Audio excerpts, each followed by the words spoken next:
I didn't think much about the essay at first. It was just another school assignment Ella needed help with, something about family and identity. The kind of thing kids write when teachers want parents to tear up reading their heartfelt words.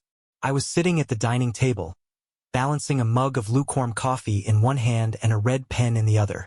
Ella sat across from me, her face scrunched up in concentration, as her twin sister Clara doodled aimlessly on her math notebook nearby. The girls were identical in every way except their personalities. Ella was focused and serious, while Clara seemed to float through life with the kind of carefree attitude only a 12-year-old could pull off. "Read it to me," I said, tapping the pen against the table. Ella's gaze darted up, hesitating for just a moment before she started. "My family is unique," she began, her voice soft but confident. "I love my mom and dad, and my sister Clara is my best friend. But Mom told me something special when I was little. She said Dad wasn't always supposed to be my dad. She said someone else helped make us and gave us Dad instead. That's why Uncle Henry says we have his eyes." The coffee cup slipped from my grip, landing with a dull thud on the table. "Wait, what?" My voice came out sharper than I intended. Clara looked up, startled, her pencil hovering midair. Ella blinked, confused by my reaction. "It's not bad, Dad. Mom said you were the best choice. She said Uncle Henry helped us look like a real family." For a moment, the world around me stilled. The steady hum of the refrigerator, the ticking clock on the wall, even the chatter of the girls faded into a dull roar in my ears. I stared at Ella, her innocent expression betraying the bombshell she had just dropped. "Girls, why don't you go get ready for bed?" I managed, my voice tight but steady. "I'll look at the rest of your essay later." Ella frowned, sensing the shift in my mood, but Clara tugged at her arm. "Come on, let's go. He's gonna say it's great like always." As soon as their footsteps receded upstairs, I sat back in my chair, staring blankly at the words Ella had written. "Uncle Henry. Genetic experiments. You weren't supposed to be my dad." Each phrase was like a dagger, twisting deeper into the foundation of everything I thought I knew. Rachel came home late that evening, carrying the scent of her favorite lavender perfume. "Hey!" she greeted with a distracted smile, dropping her bag by the couch. "How was your day?" I looked at her, the woman I'd loved for over a decade, and felt the ground beneath me shift. But I didn't say anything. Not yet. "It was fine," I lied. My voice sounded foreign to me, detached and distant. "The girls are in bed." Rachel didn't notice the storm brewing behind my calm demeanor. "Great. I'll check on them before I head up." She disappeared upstairs, leaving me alone in the quiet chaos of my thoughts. I waited until the house was silent before grabbing my phone. My fingers hovered over the screen for a moment before I called Marcus Ellis. The family lawyer had been a trusted confidant for years. I didn't even know what I was going to say until he picked up. "Michael." Marcus's voice was groggy. "It's late. What's going on?" "Marcus, I need answers," I said, my voice trembling despite my effort to keep it steady. "About Rachel. About everything." There was a pause, long enough to make me wonder if the call had dropped. "Michael, are you sure you want to do this now?" Marcus's tone shifted, cautious and hesitant. "Just tell me the truth," I demanded. "I think I deserve that much." Marcus sighed, and the weight of the silence that followed felt like a noose tightening around my throat. "All right, but you're not going to like it. Rachel was part of a program. It wasn't above board. A man named Henry Castor." "Uncle Henry?" I interrupted, my stomach twisting. "Yes," Marcus confirmed. "He used unconventional means to create children. Rachel, she was one of several women recruited. The goal was to find stable environments for the kids. You were chosen for the role." The words hit me like a physical blow. "Chosen?" I echoed, barely able to process the weight of it all. What does that even mean? Was I just a prop? A tool? "Michael," Marcus said gently, "you were supposed to give those girls a good life. That was the only reason Rachel married you." I ended the call without another word, the phone slipping from my hand onto the couch. My heart pounded so loudly it drowned out every other sound in the room. The memories of our life together, the laughter, the celebrations, even the fights, now felt tainted, as if they belonged to someone else entirely. The night stretched on, oppressive and endless. Every time I closed my eyes, I saw their faces, Ella and Clara, so full of life, so innocent in all of this. They were the only reason I didn't walk out that door and leave it all behind. No matter what Rachel had done, they were still my daughters. Nothing could change that. But I wasn't done. I needed more. There had to be more. Part 2. Unveiling the conspiracy. The drive to Marcus Ellis's office was a blur. I couldn't tell you what songs played on the radio or even how many traffic lights I passed. My mind was stuck on Ella's essay and the fragments of truth it had revealed. By the time I pulled into Marcus's lot, the coffee I'd gulped down earlier churned uncomfortably in my stomach. "Michael," Marcus greeted me as I stepped into his office. He looked tired. His tie loosened and the usual gleam in his eyes dimmed. "I didn't expect you to come by this early. I need answers," I said, skipping the pleasantries. "I need to know what Rachel's been hiding from me." Marcus gestured to a chair across from his desk. But I couldn't sit. My legs were too jittery, the tension coiled in my chest too tight. He sighed and leaned back, rubbing his temples before speaking. "Michael, what I'm about to tell you, it's going to hurt. A lot. But you deserve the truth. Just tell me." Marcus began with Henry Castor, a name I only vaguely recognized.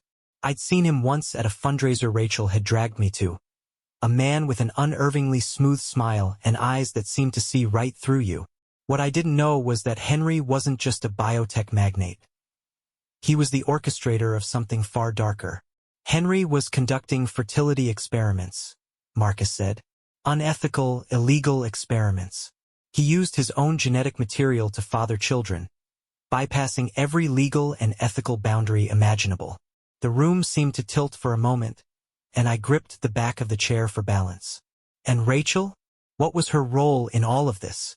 Marcus's hesitation was all the confirmation I needed. "Rachel wasn't just complicit," he said finally. "She was instrumental. Her expertise in psychology made her invaluable to Henry. She profiled potential men like you, and manipulated them into believing in the facade of a perfect family. You were chosen for your stability, your kindness. Everything about you fit their mold." My mind reeled. Every memory of Rachel, her smile, her laugh, the way she'd held my hand during Ella and Clara's first ultrasound, felt like shards of glass cutting into me. "And the girls?" I asked, my voice barely above a whisper. "Were they experiments?" Marcus nodded solemnly. "They were part of the study.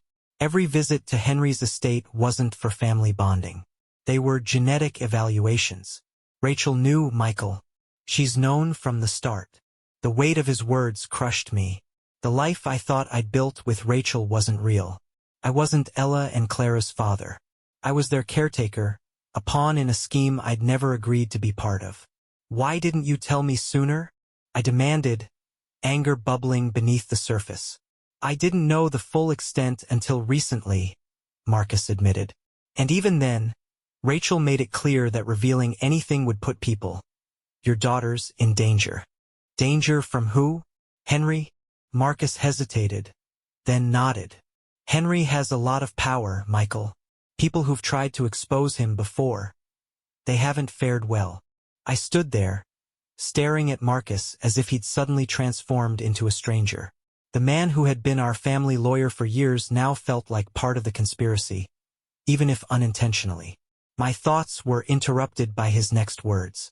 "If you're thinking about confronting Rachel, don't do it. Not yet," he warned. "You need to be smart about this. Gather evidence.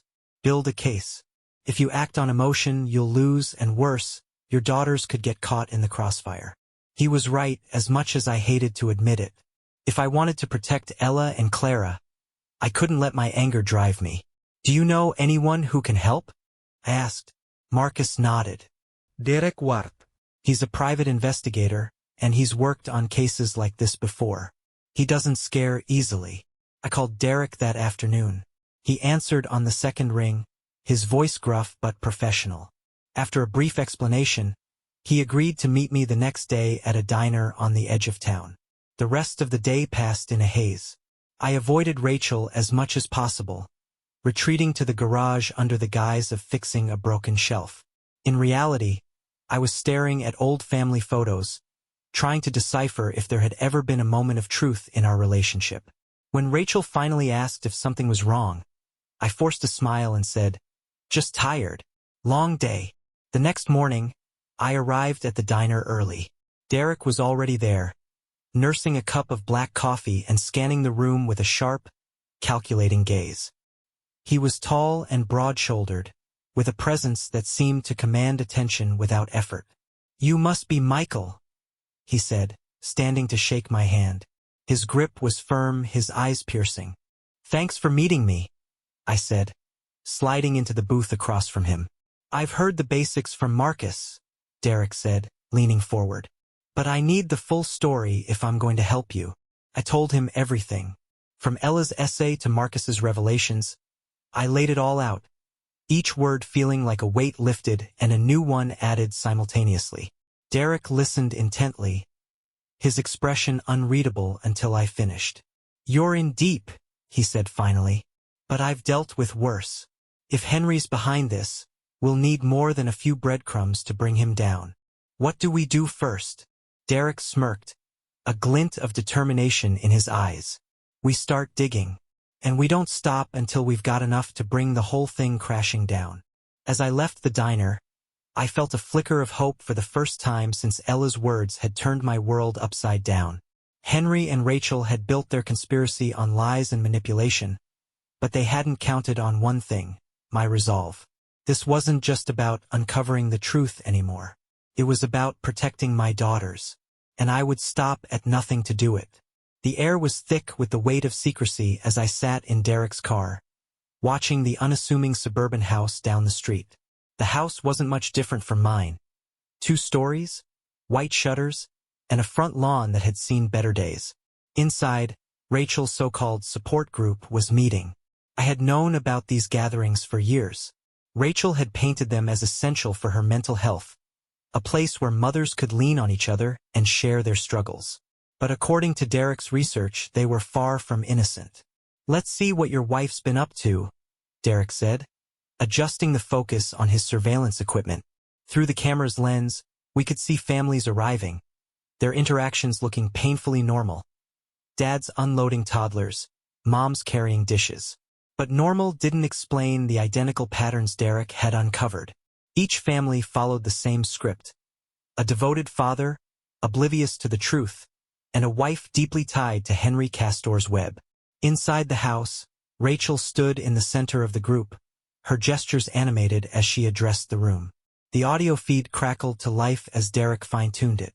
"And remember, compliance is key," Rachel's voice said, carrying an unsettling authority. "Resistance disrupts the stability these children need. If there are any issues, Henry's team will handle it. We can't afford weak links." My stomach churned. Rachel spoke as if these families were lab animals, not people. One of the mothers raised a hand hesitantly. "What happens if the fathers figure things out?" Rachel's expression tightened. "Then we intervene. Sometimes that means counseling, other times, replacements. Henry ensures we have options." I gripped the edge of the dashboard, my knuckles white. "Replacements? What does that mean?" Derek glanced at me, his expression grim. "It means they're treating you and men like you as disposable. If you don't play along, they'll find someone who will." Hearing those words out loud was like a punch to the gut. The life I'd built with Rachel wasn't just a lie. It was a cage. Over the following days, Derek and I worked tirelessly, piecing together the evidence. He'd been digging into Henry's empire for years, but now, with Rachel's direct involvement, we had more than breadcrumbs. Derek uncovered financial transactions linking Henry to shadowy shell companies. These companies funneled money into Rachel's support group and others like it. Judges, politicians, and even law enforcement were on the payroll, ensuring that Henry's operations remained untouchable. Henry's built himself a fortress, Derek said one evening as we pored over documents in his office. But every fortress has weak points. We just have to find them. The deeper we dug, the darker it got. Derek's surveillance revealed more meetings, more families trapped in Henry's scheme. Each one followed the same chilling blueprint. A father chosen for his stability, a mother complicit in the lies, and children treated as assets in a twisted experiment. Through hidden cameras and intercepted communications, we recorded Rachel speaking candidly about her role. "We have to think of the bigger picture," she said during one meeting. "These men aren't fathers, they're placeholders. What we're doing is for the greater good." Her words ignited a fire in me. For the greater good? My love for Ella and Clara wasn't some placeholder emotion. It was real, raw, and unshakable. At home, I tried to keep up appearances for the girls' sake. Ella, always perceptive, had started asking questions. "Dad, are you okay? You've been different lately," she said one evening as we worked on her math homework. I forced a smile. "Just tired, sweetheart. Work's been a lot." She didn't look convinced, but thankfully Clara bounded into the room, distracting her with a new drawing.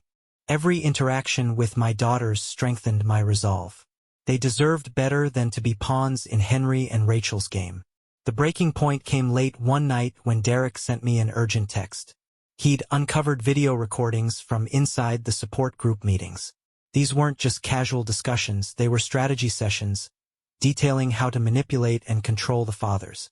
In one recording, Rachel spoke directly about me. "Michael's been more distant lately," she said. "If he becomes a problem, we'll have to evaluate whether he's fit to stay in the role. Henry already has candidates lined up if we need to replace him." Her tone was cold, clinical, as if she were discussing replacing a broken appliance, not her husband. I slammed my fist on the desk, the sound echoing through the quiet house. It was no longer a question of if I'd confront Rachel. It was a matter of when. Derek's voice broke through my thoughts. "Michael, you need to be careful. People who go after Henry don't always come out unscathed." "I don't care," I said, my voice firm. "This ends now. For Ella and Clara, this ends." As I stared at the recordings, a plan began to take shape. I wouldn't just confront Rachel, I would dismantle the entire conspiracy. Rachel and Henry had underestimated me. They saw me as a pawn in their game, but they were about to learn that I wasn't playing by their rules anymore. The kitchen was filled with the comforting aroma of roasted chicken and fresh herbs, a deceptive normalcy that felt like a cruel joke given what I was about to do. Rachel hummed softly as she set the table, her movements practiced and calm. It was a scene we'd shared 1,000 times before, yet tonight, every detail felt alien. Ella and Clara were upstairs, their laughter faint but steady, a reminder of what was at stake. I sat at the head of the table, gripping my water glass as I waited for the moment to strike. Rachel set down a bowl of mashed potatoes, her smile as warm as ever. "You've been quiet today," she said, sitting across from me. "Just thinking," I replied, keeping my tone neutral. "Did you know I've been reading about genetic studies lately?" She froze for half a second, barely noticeable, but enough for me to catch it. "Genetic studies?" she asked, her voice casual, but her eyes sharp. "Yeah," I continued, leaning back in my chair. "Fascinating stuff, especially the unauthorized medical tests people have been doing. It's amazing what some folks think they can get away with." Her smile faltered. "That sounds dangerous. Where'd you hear about something like that?" I let the question hang in the air, watching her closely. She was good at hiding her emotions, but I'd learned to see through the cracks. "Just a little digging," I said, keeping my voice steady. "You'd be surprised what you can uncover when you look hard enough." Rachel's fork clinked against her plate as she set it down. "Michael, is there something you want to talk about?" There it was, the calm, measured tone she used whenever she wanted to take control of a conversation. But not this time. "Actually, yes," I said, leaning forward. "I want to talk about Henry Castor, about the genetic experiments, about the lies you've been feeding me for over a decade." Her face turned pale, her composure slipping for the first time. "Michael, I don't." Don't lie to me, I snapped, my voice low but firm. I know everything, Rachel. The experiments, the support group, the replacements. All of it. She exhaled sharply, her shoulders slumping. I suppose there's no point in denying it anymore, she said, her voice colder now. Yes, Michael. It's true. I was part of Henry's project. But it's not what you think. Not what I think? I said, my anger boiling over. You lied to me. You used me. You turned our daughters into experiments. What am I supposed to think? Rachel met my gaze, her eyes hard. It's not about you, Michael. It's about advancing science. About creating a better future. You've seen Ella and Clara. They're brilliant, strong, perfect. That's what we were trying to achieve. At what cost? I demanded. You manipulated families. You treated people like pawns. And you think that's justified. Her expression didn't waver. Sometimes progress requires sacrifice. You were chosen because you were the best fit. Stable, kind, reliable. You gave them the life they needed. Her calculated indifference sent a chill down my spine. And what about the whistleblowers? The people who tried to expose you and Henry? I asked. Were their deaths part of the sacrifice too? Rachel's lips curled into a faint smile. Accidents happen, she said, her tone unsettlingly casual. You should tread carefully, Michael. For your sake and for the girls. The thinly veiled threat ignited something inside me. I stood, my chair scraping loudly against the floor. You don't scare me, Rachel. Not anymore. I'm going to expose you and Henry for what you've done. I've already got Marcus and Derek involved. And Lila Morgan is going to make sure the whole world knows the truth. For the first time, real fear flickered in Rachel's eyes. You don't know what you're getting into, she said, her voice tight. Henry's reach goes far beyond what you can imagine. If you go up against him, you'll lose everything. I stepped closer, leaning over the table so she could see the determination in my eyes. I've already lost everything that matters. But I'll be damned if I let you or Henry take my daughters away from me. Rachel's calm mask returned, but I could see the cracks beneath the surface. Do what you want, Michael, she said, standing and clearing her plate.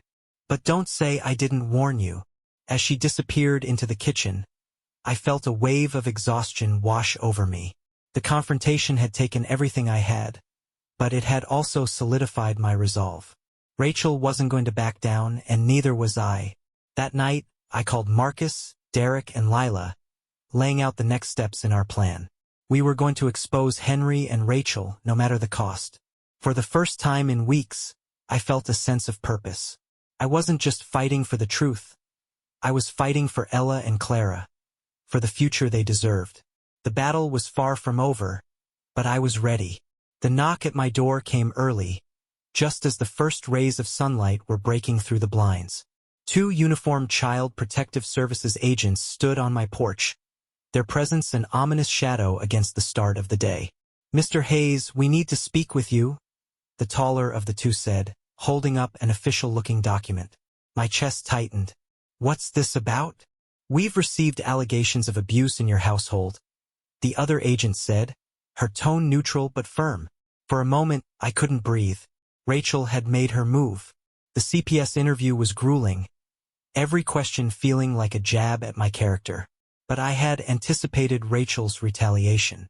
Derek and I had meticulously documented everything. Photos, journal entries, even video recordings of my interactions with the girls. When the agents asked for proof, I handed over a folder with label tabs. These are records of the girls' doctor visits, school reports, and extracurricular activities, I said, keeping my voice steady despite the storm raging inside me. I love my daughters, and I've done everything I can to give them a stable life. The agents exchanged a glance as they skimmed the documents. Thank you, Mr. Hayes. We'll be in touch after our review. Rachel's next strike was aimed at my livelihood. Whispers of financial misconduct spread through my company like wildfire. Clients started pulling out of projects, and employees eyed me with suspicion. Michael, my CFO, Denise, said during an emergency meeting, we need to address these rumors. People are panicking. I nodded, my jaw clenched. Schedule an independent audit. If Rachel wants to play dirty, we'll hit back with facts. The audit team worked quickly, scouring every financial record and transaction. Their report was flawless, a testament to the integrity I'd built my business on. I released the findings publicly, quashing Rachel's attempt to tarnish my reputation. But she wasn't done. A week later, I was served with papers for emergency custody. Rachel claimed I was mentally unstable, unfit to care for the girls. The hearing was scheduled within days, and I knew I had to act fast. Marcus and Derek had been preparing for this.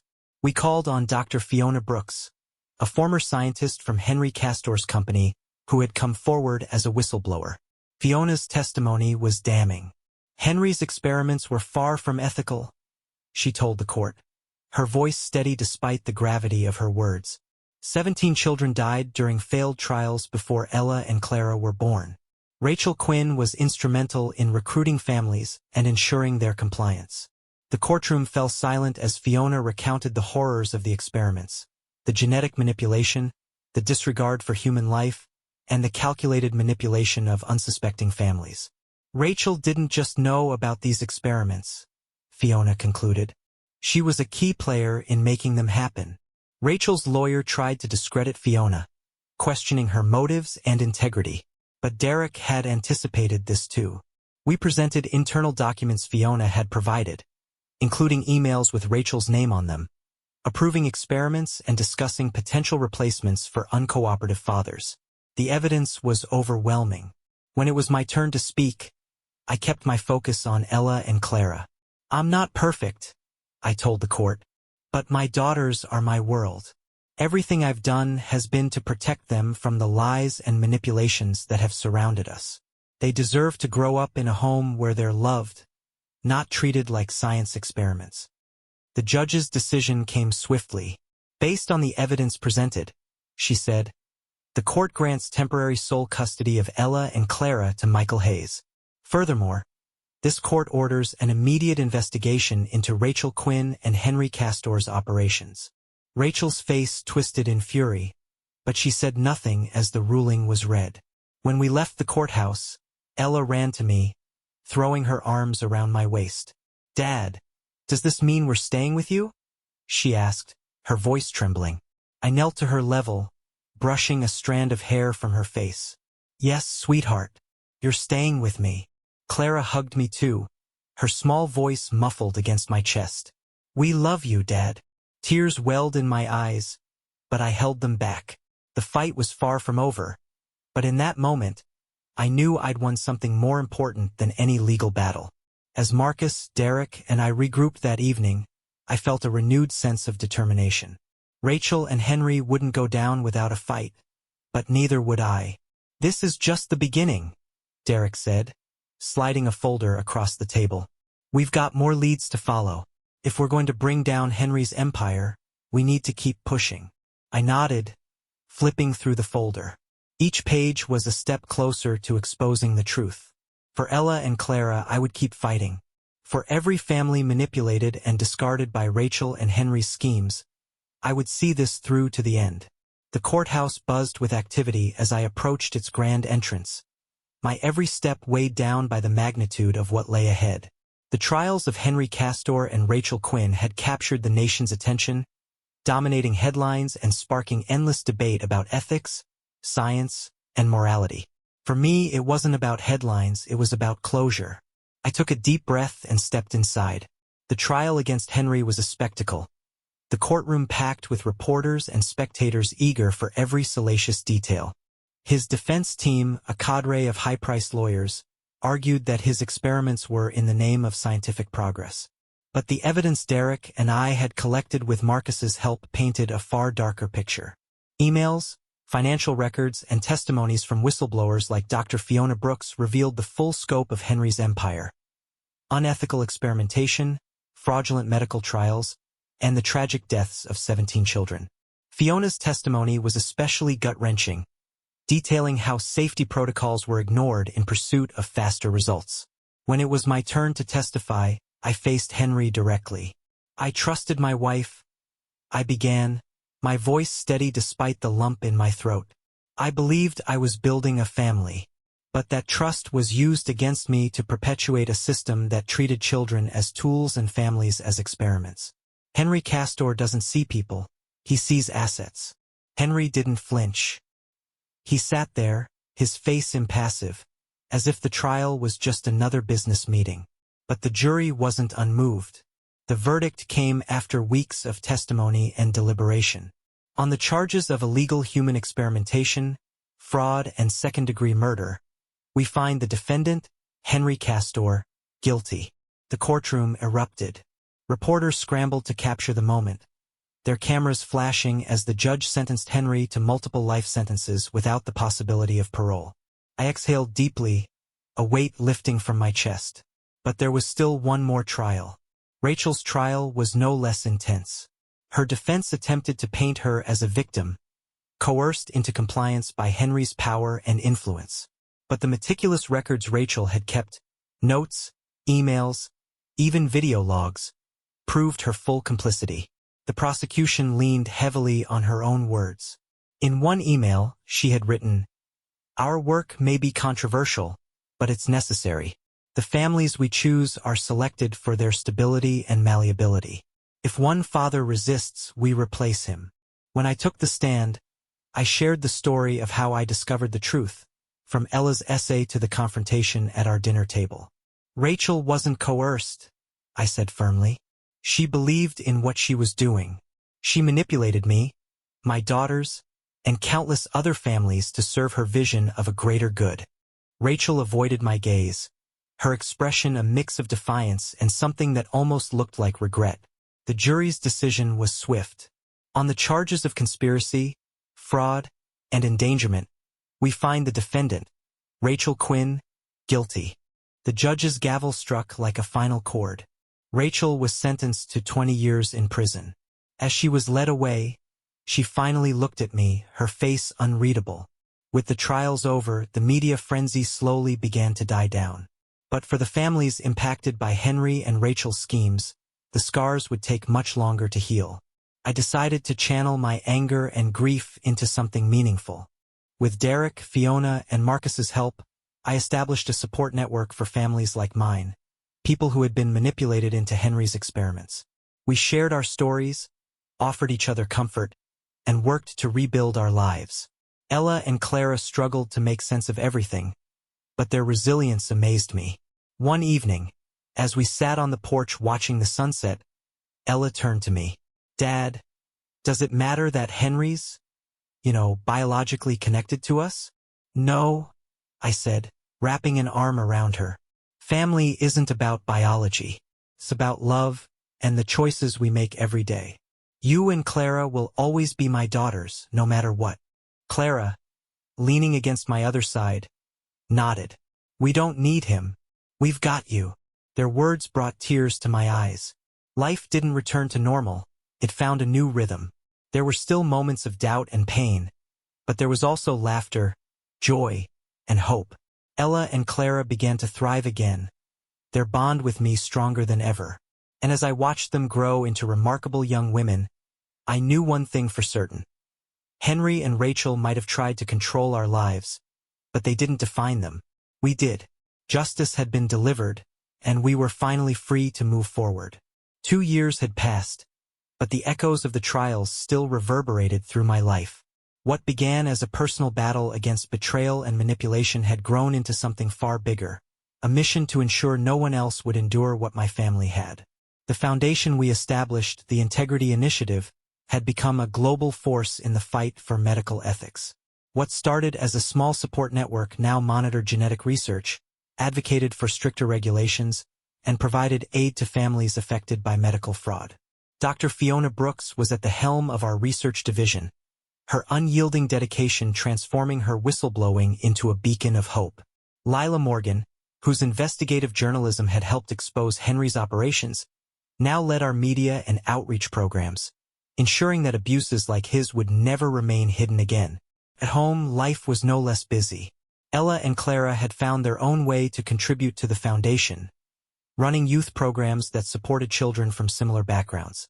They poured their energy into creating a space where kids could find understanding and strength, showing them that their origins didn't define their future. One summer afternoon, I watched from the sidelines as Ella and Clara led a workshop for a group of children. Clara demonstrated an art activity, her laughter filling the room as the kids tried their hands at her techniques. Ella, ever the organizer, handed out materials and encouraged the quieter children to join in. "They're remarkable," Fiona said, standing beside me. "They are." I agreed, my chest swelling with pride. "They're thriving because of you, Michael," she added. "You gave them a chance to see beyond everything they went through." I smiled, watching Clara kneel to help a child fix their painting. "It's all them," I said. "They're stronger than I'll ever be." Meanwhile, the specters of Rachel and Henry faded further into the past. Rachel's appeals had been dismissed one after another, her protests falling on deaf ears. Henry, confined to solitary, had become a shadow of his former self. Reports of his delusional rants about unfinished experiments and wasted potential were a chilling reminder of what could have been if he'd succeeded. But their influence was gone. Marcus and Derek had ensured that every remaining thread of their operation was dismantled. Shell companies were closed, assets seized, and any associates still loyal to them faced investigation. "They'll never have the chance to hurt anyone again," Derek assured me over lunch one day. "Good," I said, sipping my coffee.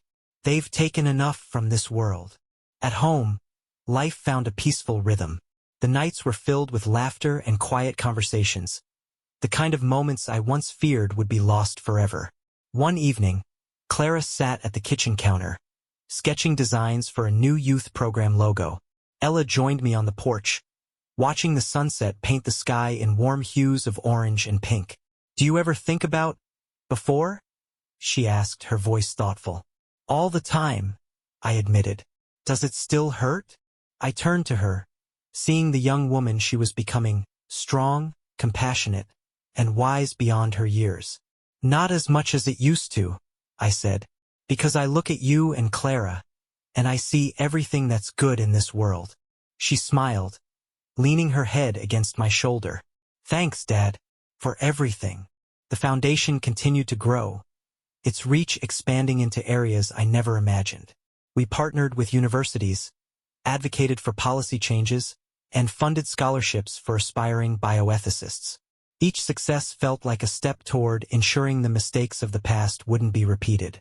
Through it all, Ella and Clara remained at the heart of my purpose. Their resilience and determination were constant reminders that love and trust, not genetics, were the foundation of a family. One night, as I sat in my study, surrounded by photos of our journey, I reflected on how far we'd come. What had started as a story of betrayal and manipulation had become one of justice, healing, and hope.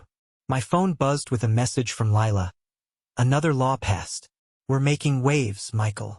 I smiled, typing back a quick reply before setting the phone aside. As I turned off the lights and headed to bed, I felt a quiet satisfaction settle over me. We'd faced the worst and come out stronger. The past no longer defined us. The future was ours to shape. And for the first time in years, I felt at peace.